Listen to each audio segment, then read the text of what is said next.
ये जैसे एक गुड़ का चर्चा होती है और कि एक गुड़ को मुख में डालना होता है।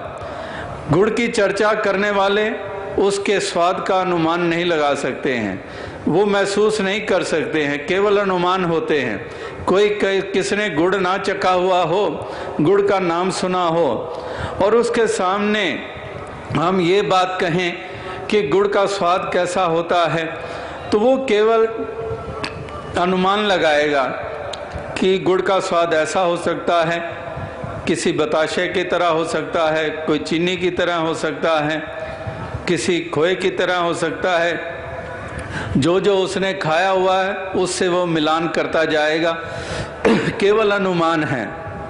लेकिन जिसने वाकई ही गुड़ चख लिया है तो उसके लिए अनुमान नहीं रहते हैं, वो वाकई उसने उसका गुड़ का स्वाद चखा हुआ होता है। इसी प्रकार से कबीर जी भी कह रहे हैं कि एक गुरु ने मुझे केवल गुड़ का नाम नहीं दिया, केवल गुड़ के शब्द का उच्चारण नहीं दिया, गुरु ने वो गुड़ ही मेरे मुख में डाल दिया है।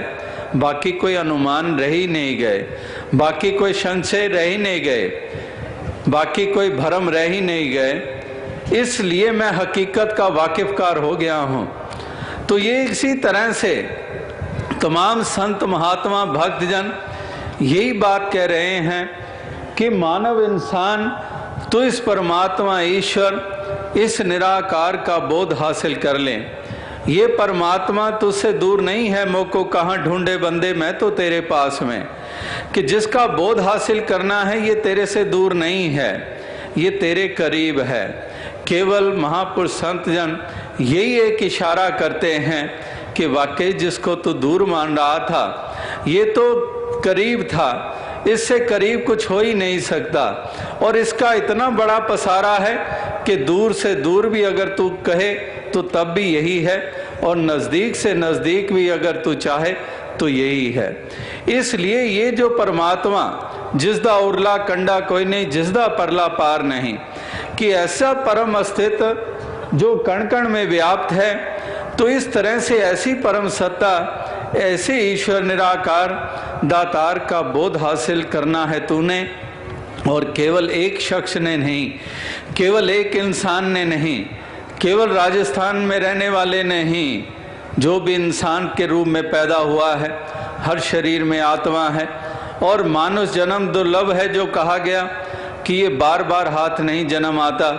तो फिर तुम पगड़ी पहनने वाले हो या टोपी पहनने वाले हो, संस्कृत भाषा बोलते हो या फारसी बोलते हो, कोई भी भाषा, किसी भी पहरावे को पहनने वाले हो, किसी भी संस्कृति कल्चर में तुम्हारा जन्म और पालन हुआ है, तो हर आत्मा ने कल्याण करना है।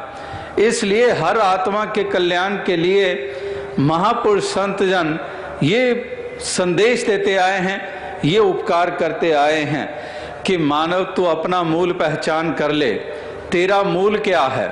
तेरा मूल चांद सितारे नहीं, तेरा मूल वायु जीव आकाश नहीं, तेरा मूल कोई और ये पदार्थ नहीं, ये तो 5 तत्वों का शरीर है तेरा। जब तू अपना मूल पहचान कहा जा रहा है तो तेरे शरीर से संबोधित नहीं हुआ जा रहा है कि हे शरीर तू अपना मूल पहचान।